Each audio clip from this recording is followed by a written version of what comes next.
समृद्ध समाचार में आप सभी दर्शकों का स्वागत है। मैं हूं सुप्रिया।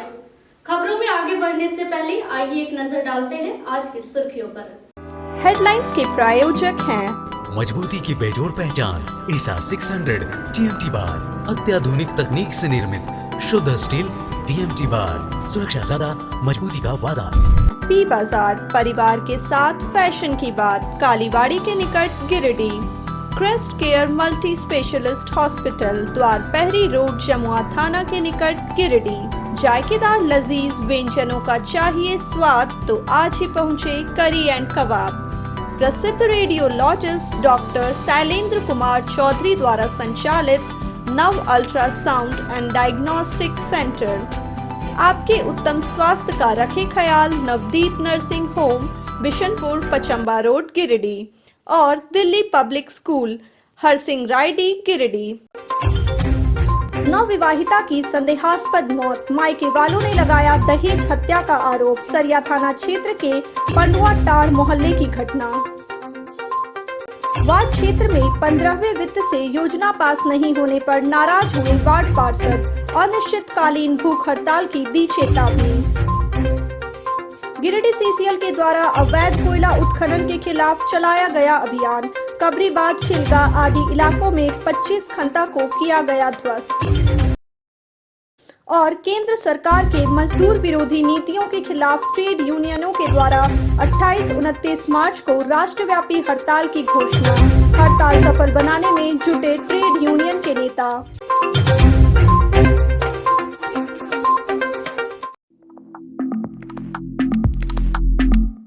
सरिया थाना क्षेत्र में फिर दहेज की बलि, वेदी पर एक विवाहिता चढ़ गई। मामला बड़की सरिया नगर पंचायत अंतर्गत पांडुआ टाड़ मोहल्ला का है।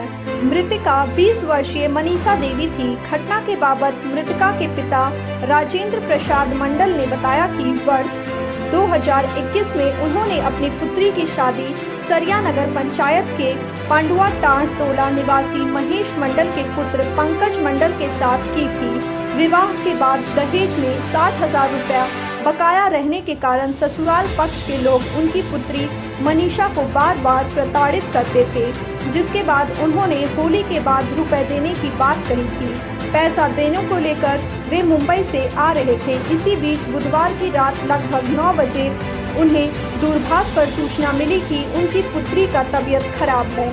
सूचना पर परिवार के लोग जब मिलने गए तो पता चला कि उनकी पुत्री की मौत हो चुकी है। मृतका 9 माह की गर्भवती थी। इधर मृतका के ससुराल पक्ष वाले की माने तो मनीषा घर के प्रथम तल में बने शौचालय में बुधवार की शाम शौच करने गई थी। काफी देर होने के बाद जब वह नहीं निकली तो पति पंकज मंडल ने बाथरूम का दरवाजा तोड़ दिया, जहां वह अचेत अवस्था में पड़ी हुई थी। परिजनों के सहयोग से उसे स्थानीय निजी अस्पताल लाया गया, जहां चिकित्सकों ने उसे मृत घोषित कर दिया। वहीं इस संबंध में थाना प्रभारी प्रेम कुमार ने बताया कि संदिग्ध अवस्था में मौत की सूचना मिलने पर पुलिस वहां पहुंची और शव को कब्जे में लेकर पोस्टमार्टम के लिए गिरिडीह सदर अस्पताल भेज दिया। उन्होंने कहा कि आवेदन दिए जाने पर जांच कर अग्रतर कार्रवाई की जाएगी।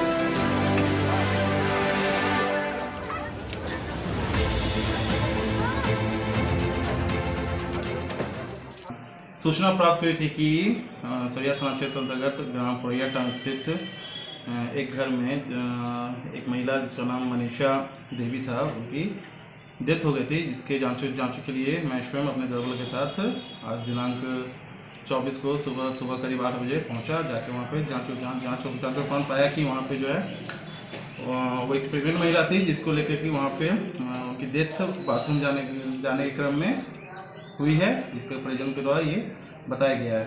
बाकी जो है बॉडी को जब्त करके थाना लाया गया है। रनिंग करवाई हेतु पोस्टमार्टम के सदस्य रेडी की जा रही है। महिला के मायके वालों की तरफ से किसी प्रकार का कोई आवेदन? ससुराल पक्ष और मायके पक्ष दोनों पक्ष वहाँ पे उपस्थित थे, जिनके द्वारा कि आवेदन की मांग की गई है, परंतु अभी तक वर्तमान में किसी प्रकार कोई भी आवेदन प्राप्त नहीं हुआ है और ना ही वो लोग पोस्टमार्टम के लिए तैयार थे।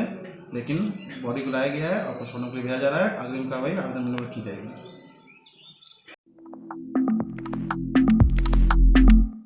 अवैध कोयला खनन को लेकर गुरुवार को सीसीएल द्वारा कोलियरी क्षेत्र में डोजरिंग अभियान चलाया गया। अभियान के दौरान लगभग 2 दर्जन खनतों को जमींदोज कर दिया गया।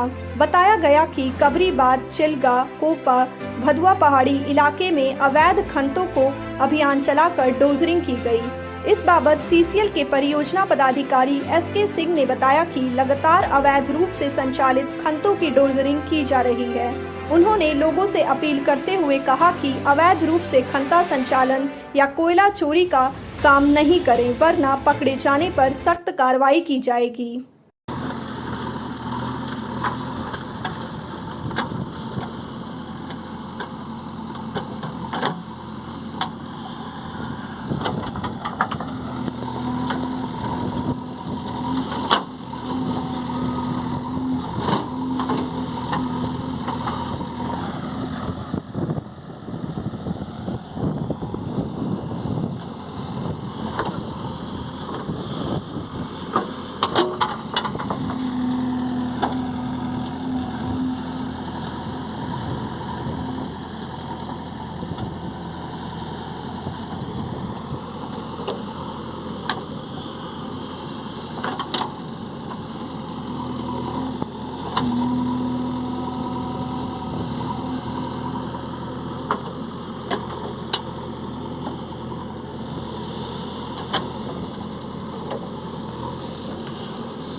आज हम लोग 16 नंबर कबरीबाद में डोजरिंग कर रहे हैं। जो भी अवैध खनता है उसको पूरी तरह नष्ट कर दिया जा रहा है। कल भदुआ में हुआ था, परसों ओपन कास्ट में किए थे। हम लोग लगातार डोजरिंग करते हैं और ये यहाँ पर इलीगल माइन का कारोबार लगभग 50 वर्ष से हो रहा है। तो पिछले 1 साल में काफ़ी हद तक कमी आया है। इसमें हमारे एसडीपीओ साहब का या थाना प्रभारी का या लोकल प्रशासन सभी का, डीसी साहब हों, एसपी साहब हों, सभी का पूरा सहयोग मिलता है हमें। और हम सभी से आग्रह करते हैं कि ये गलत काम है, इसमें संलिप्त ना हो। आप सही काम करिए और खंता चलाना, कोयला बेचना ये गलत काम है। इसमें अगर आप पकड़े जाएंगे तो आप पर कानूनी कार्रवाई की जाएगी। पहले भी कई लोग जेल जा चुके हैं और आगे भी इस पर अब सख्त कार्रवाई होगा।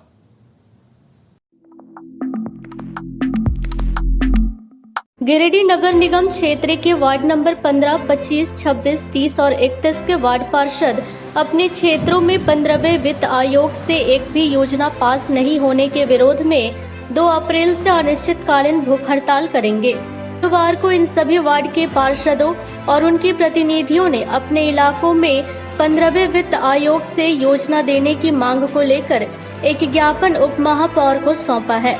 साथ ही 1 अप्रैल तक उनकी मांगों पर विचार नहीं होने के बाद अनिश्चितकालीन भूख हड़ताल करने की चेतावनी दी है। वार्ड पार्षद प्रतिनिधि सोनू चौरसिया, मृत्युंजय कुमार यादव, मिथुन चंद्रवंशी, बिरजू यादव, वार्ड पार्षद सैफ अली गुड्डू ने कनीय अभियंता पर आरोप लगाते हुए कहा कि उनके इलाकों में चयनित 15वें वित्त की योजनाओं को कनीय अभियंता के द्वारा विभाग को नहीं भेजने के कारण ऐसा हुआ है। इसलिए तत्काल उप महापौर 10 दिनों के अंदर उनके क्षेत्रों की योजनाओं के लिए बैठक कर प्रस्ताव पारित करे। आज हम लोग नगर निगम में महापौर को अपने क्षेत्र का समस्या को लेकर के आज हम लोग लेटर दिए हैं। आगामी 2 तारीख को हम लोग भूख हड़ताल पर बैठने के लिए एकदम सामूहिक रूप से 4 वार्ड पार्षद 5 वार्ड पार्षद, क्योंकि फाइनेंस के पैसा को जो बदर बांट हुआ और जो गोलमेल हुआ उसमें योजना में जो बैठे पदाधिकारी और नगर में जो बैठे नगर पर नगर आयुक्त के द्वारा जो गोलमाल करके जो लिस्ट भेजा गया, जिसमें हम लोग का वार्ड का वंचित रह गया है, किसी भी योजना नहीं है और जो योजना है उसको जनहित में नहीं है। ऐसा करके राशि का दुरुपयोग किया गया है। इसके लेकर करके 2 तारीख को हम लोग बैठा ही धरना दे रहे हैं और उप महापौर को बोले कि उन्होंने भी आश्वासन दिया है कि जल्द से जल्द हम लोग स्टैंडिंग कमेटी का बैठक करके इस पर कोई निर्णय लेंगे। अब 2 तारीख तक अगर निर्णय नहीं लेगा तो 2 तारीख के बाद धरना देंगे और इसके बाद जो भी करना होगा करेंगे। आज हमने नगर निगम सभागार में माननीय डिप्टी मेयर प्रकाश शेट्टी को आवेदन दिया है। हमारे वार्ड में जो भी योजना बोर्ड बैठक में पास किया गया था वो उस योजना को 15वें के तहत ना भेजा गया है और लापरवाही बरता गया है, जिसके कारण मेरे वार्ड में एक भी योजना नहीं आया है। हमने आवेदन में ये साफ लिखा है कि अगर 10 दिनों के अंदर हमारे वार्ड का योजना नहीं आया तो हम 2 तारीख से भूख हड़ताल पर अनिश्चितकालीन बैठेंगे। आवेदन हमारे 4-5 वार्ड पार्षद थे जिनके वार्ड में काम नहीं हुआ है। एक सैफ अली गुड्डू है, एक हमारा वार्ड है बिरजू यादव है, गुड्डू यादव है और गुड़िया देवी 15 नंबर वार्ड से। केंद्र सरकार की मजदूर विरोधी एवं राष्ट्र विरोधी नीतियों के खिलाफ 28-29 मार्च को ट्रेड यूनियनों और कर्मचारियों एवं मजदूरों के फाउंडेशनों ने देशव्यापी हड़ताल का आह्वान किया है। वहीं किसान संगठनों ने भी 28-29 मार्च को मजदूरों के हड़ताल के समर्थन में पूरे देश में ग्रामीण बंद का ऐलान किया है। हड़ताल को सफल बनाने के लिए सभी संगठन तैयारी में जुट गई है। गुरुवार को बैंक कर्मचारियों ने भी हड़ताल के समर्थन में बैंकों के सामने प्रदर्शन किया। इस संबंध में बैंक कर्मचारियों ने कहा कि केंद्र सरकार के द्वारा बैंकों का निजीकरण समेत अन्य मुद्दों को लेकर आहूत बंद को सफल करने के लिए बैंक कर्मचारी संगठित हैं और बंद को सफल बनाने के लिए बैठक कर इसके लिए रणनीतिक बनाई जा रही है।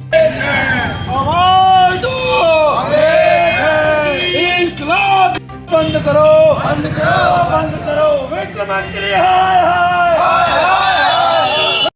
5 बजे एलडीएम ऑफिस में बैठक रखी गई है, जो कि 28-29 तारीख के आम हड़ताल को सफल बनाने पर निर्णय लिया जाएगा।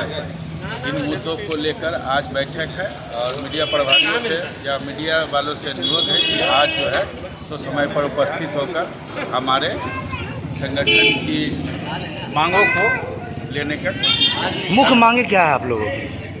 बहुत सी मांगे हैं। पहला मांगे है कि निजीकरण करना नहीं है, दूसरा है कि जितने भी मजदूर हैं उनका मिनिमम वेतन जो है 21,000 करने का है और बहुत सी मांगे हैं।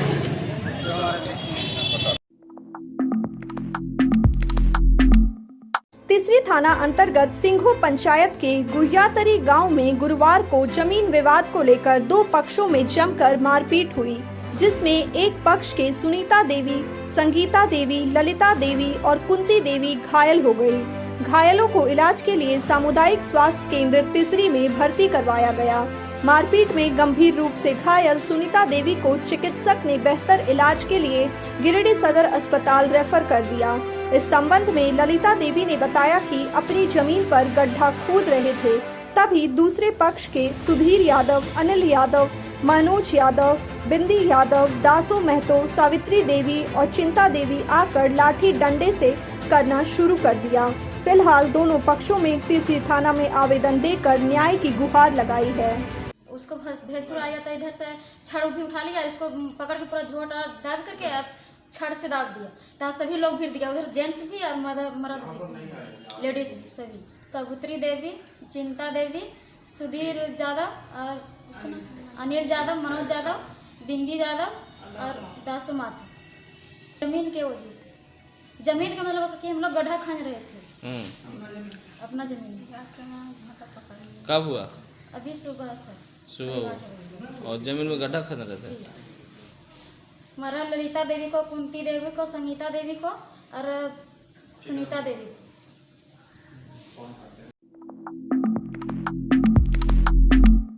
गिरिडीह अंचल के अंचलाधिकारी रवि भूषण प्रसाद ने गुरुवार को खावा पंचायत में एक विवादित जमीन को लेकर ग्रामीणों के साथ बैठक की। बैठक में विवादित जमीन के दोनों पक्षकार के अलावे गांव के सैकड़ों लोग उपस्थित थे। ग्रामीणों की उपस्थिति में अंचल अधिकारी रवि भूषण प्रसाद ने विवाद का सुलह करवाने की कोशिश की और दोनों पक्षकारों को बंदोबस्ती से हासिल जमीन का सीमांकन करवाकर विवाद का सुलह करने का सुझाव दिया। मौके पर खावा पंचायत के मुखिया मोहन मंडल, अंचल के सीआई, हल्का कर्मचारी राजेश चौधरी, अमीन अजय यादव मौजूद थे।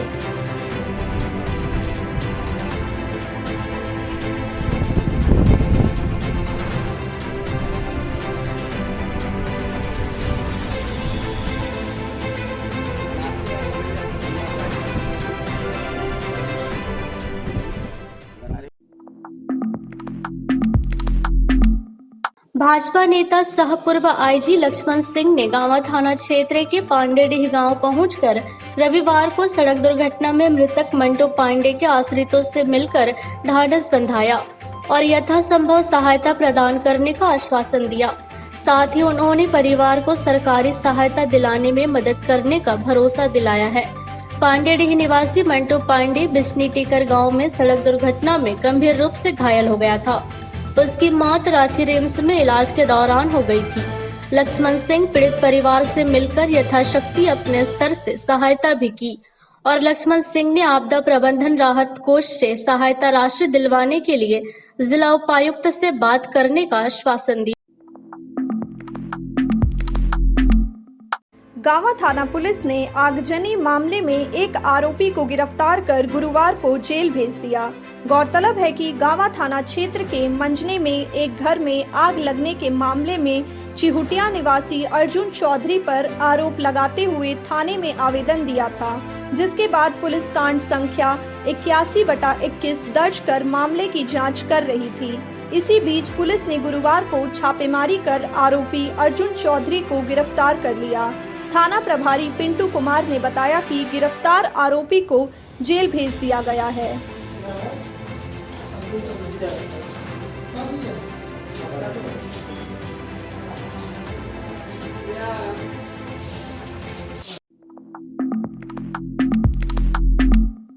झारखंड एकेडमी काउंसिल द्वारा आयोजित वार्षिक प्राथमिक एवं इंटरमीडिएट की परीक्षा गुरुवार से पूरे राज्य में हो गई। परीक्षा को लेकर +2 उच्च विद्यालय बरमसिया को भी सेंटर बनाया गया। इस बाबत केंद्राधीक्षक मनोज कुमार वर्मा ने कहा कि विद्यालय में वोकेशनल विषय में हेल्थ एंड केयर की परीक्षा हो रही है, जिसमें कुल 24 परीक्षार्थियों में 3 अनुपस्थित रहे। वहीं इंटर वोकेशनल विषय में मध्य विद्यालय तीसरी बालक में 10 छात्रों ने परीक्षा दिया। मौके पर परीक्षा दे रही छात्रा पूजा कुमारी ने कहा कि परीक्षा देने में जो घबराहट होती है आज वो बिल्कुल नहीं है।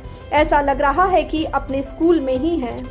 से वार्षिक माध्यमिक एवं इंटरमीडिएट की परीक्षा की शुरुआत झारखंड एकेडमिक काउंसिल के द्वारा जारी किया गया है। आज मेरे ही विद्यालय में भी वोकेशनल की परीक्षा में हेल्थ एंड केयर की एग्ज़ाम हो रही है, जिसमें 24 बच्चों जो सो एग्ज़ाम देना था, जिसमें 3 एब्सेंट हो गए हैं। 21 बच्चे अभी एग्ज़ाम लिख रहे हैं। परीक्षा पूर्ण रूपेण शांतिपूर्ण से किया जा रहा है। हमारी है और आज हम सभी यहाँ एग्ज़ाम देने के लिए Baramasia plus two high school पहुँचे हैं और यहाँ हम लोगों का आज हेल्थ केयर का एग्ज़ाम था और हम लोगों को एग्ज़ाम देने में बहुत अच्छा लगा और हमें यहाँ कोई डर नहीं लगा। हमें अपने स्कूल जैसा ही माहौल मिला और हम लोगों ने बहुत ही अच्छे से अपने एग्ज़ाम को क्लियर किया। उत्क्रमित मध्य विद्यालय गांवा कन्या में गुरुवार को प्रार्थना सभा के दौरान एक छात्रा गर्मी से बेहोश होकर गिर गई, जिसके बाद शिक्षक ने तुरंत गांवा सीएचसी में इलाज के लिए भर्ती किया, जिसके बाद डॉक्टर काजिम खान द्वारा प्राथमिक उपचार के बाद उसे घर भेज दिया गया। बताया गया कि स्कूल में सुबह प्रार्थना सभा चल रही थी। धूप की तपिश न झेल पाने से 12 वर्षीय छात्रा मुस्कान कुमारी गर्मी से बेसुध होकर गिर गई। जब शिक्षकों को विद्यार्थियों के गर्मी से अचेत होकर गिरने की जानकारी मिली तो उन्होंने चेहरे पर पानी की छींटे मारे, जिससे मुस्कान को होश आ गया। इस बाबत आयुष चिकित्सक डॉक्टर काजिम खान ने कहा कि लड़कियों में ज्यादातर हेमोग्लोबिन की कमी होती है, जिससे बेहोश होने की संभावना बनी रहती है। इसके लिए प्रचुर मात्रा में ORS व पानी का सेवन करें, साथ ही खाना भी सही समय पर खाएं।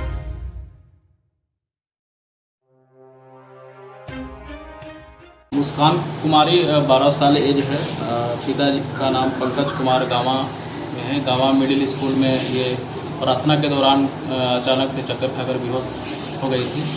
तो अभी तापमान में ज़्यादा बढ़ोतरी के कारण भी इस तरह का हादसा देखने को मिल रहा है और ख़ास के लड़कियों के मामले में हेमोग्लोबिन की कमी की वजह से या पोषण तत्व की कमी की वजह से भी ये समस्या उत्पन्न हो रही है। तो हम यही सलाह देंगे कि लोग प्रचुर मात्रा में ORS का घोल लें और प्रचुर मात्रा में पानी का सेवन करें, जिससे कि डिहाइड्रेशन या फिर इसकी समस्या ना बने और प्रचुर मात्रा में सब कुछ खान पान सही ढंग से लें। प्रधानमंत्री रोजगार सृजन कार्यक्रम के अंतर्गत गुरुवार को गांवा प्रखंड के सांख पंचायत भवन में 1 दिवसीय जागरूकता शिविर का आयोजन किया गया। कार्यक्रम में मुख्य रूप से सहायक निर्देशक राजीव कुमार व भाजपा नेता सह पूर्व IG लक्ष्मण सिंह उपस्थित थे। आयोजित शिविर में प्रधानमंत्री रोजगार सृजन कार्यक्रम पर उपस्थित अधिकारियों ने विस्तार पूर्वक जानकारियां दी। सहायक निर्देशक राजीव कुमार ने इस योजना की प्रशंसा करते हुए कहा कि यह शिक्षित बेरोजगारों के लिए काफी उपयोगी है। उन्होंने अपने स्तर से इसका प्रचार प्रसार जोर शोर से करवाकर रोजगार दिलवाने का सार्थक पहल करने की वचनबद्धता दोहराई। वहीं भाजपा नेता सह पूर्व IG लक्ष्मण सिंह ने कहा कि प्रधानमंत्री रोजगार सृजन कार्यक्रम सूक्ष्म लघु एवं माध्यम उद्यम मंत्रालय भारत सरकार का एक महत्वपूर्ण निर्णय है, जिसे प्रधानमंत्री रोजगार योजना और ग्रामीण रोजगार सृजन योजना का विलय कर तैयार किया गया है। इस योजना अंतर्गत अधिक से अधिक 25 लाख रुपए तक का ऋण सुविधा का लाभ PMEGP के तहत लिया जा सकता है। उन्होंने कहा कि प्रधानमंत्री नरेंद्र मोदी चाहते हैं कि सभी कोई स्वरोजगार से जुड़े। मौके पर रंजीत कुमार, सांख प्रधान प्रवीण कुमार, उपेंद्र सिंह, केदार मिस्त्री, रेखा शर्मा व गांवा बैंक ऑफ इंडिया के मैनेजर आकाश अमन समेत कई लोग उपस्थित थे। डॉक्यूमेंट्स आधार कार्ड आप सबों के पास है। जैसे एक गैरेज खोल लिए तो ये क्या है, आप सर्विस मतलब सेवा दे रहे हैं। एक ब्यूटी पार्लर खोल दिए, ये सेवा दे रहे हैं। तो ये सब बहुत सारे चीज ऐसे भी होते हैं कि आपको काम तो करना है लेकिन आपको उसकी जानकारी नहीं। करने के लिए थोड़ा समय चाहिए कि आप क्या करेंगे, कहाँ करेंगे, कितने का करेंगे, ये सारा चीज आपको सोचना पड़ेगा। से भी जो कि बैंकों का ही होता है ट्रेनिंग सेंटर, वो लोग आज का कार्यक्रम बहुत अच्छा कार्यक्रम था। हमारे प्रधानमंत्री जी चाहते हैं कोई भी बेरोजगार नहीं रहे, नौकरी संभव नहीं है, इसलिए अपने स्वरोजगार से लोग आगे बढ़े, उसी की कड़ी का ये कड़ी था।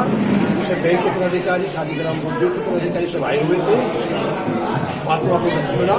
इसके द्वारा गरीब को लोन दिया जाएगा, वो लोन के माध्यम से वो आगे बढ़े, एक सृजन, एक रोजगार का सृजन करे, वो भी कमावे, उसके साथ 10-5 आदमी को नौकरी भी दे। इसी पर्पज से यहाँ पर कार्यक्रम हुआ है। मुझे आशा है, विश्वास है, यहाँ की जनता विधानसभा क्षेत्र के विभिन्न कोने से जो जनता आई हुई है इसका लाभ उठाएगी और बैंक के पदाधिकारी और खादी ग्राम के पदाधिकारी भरपूर मदद करेंगे। और आज जो हमारा गाँव साख है, ये 1-2 साल के बाद विकासशील विकसित गाँव के रूप में आगे बढ़ेगा। ग्रामोद्योग आयोग रांची की तरफ से मैं जनता को यह बताना चाहता हूं कि ये प्रधानमंत्री रोजगार सृजन कार्यक्रम जो आज जागरूकता शिविर चलाया गया, इसके माध्यम से मैं यह संदेश देना चाहता हूं कि कोई भी लोग बेरोजगार ना रहे। गांव के अंतिम लोगों तक रोजगार की समस्याएं, बेरोजगारी की समस्याएं ना रहे और उसको समाधान किया जाए। तो ये था हमारा आज का अंक। अगले अंक में फिर से होगी मुलाकात कुछ ताजा तरीन खबरों के साथ। तब तक के लिए दीजिए पूरी टीम को इजाजत। नमस्कार।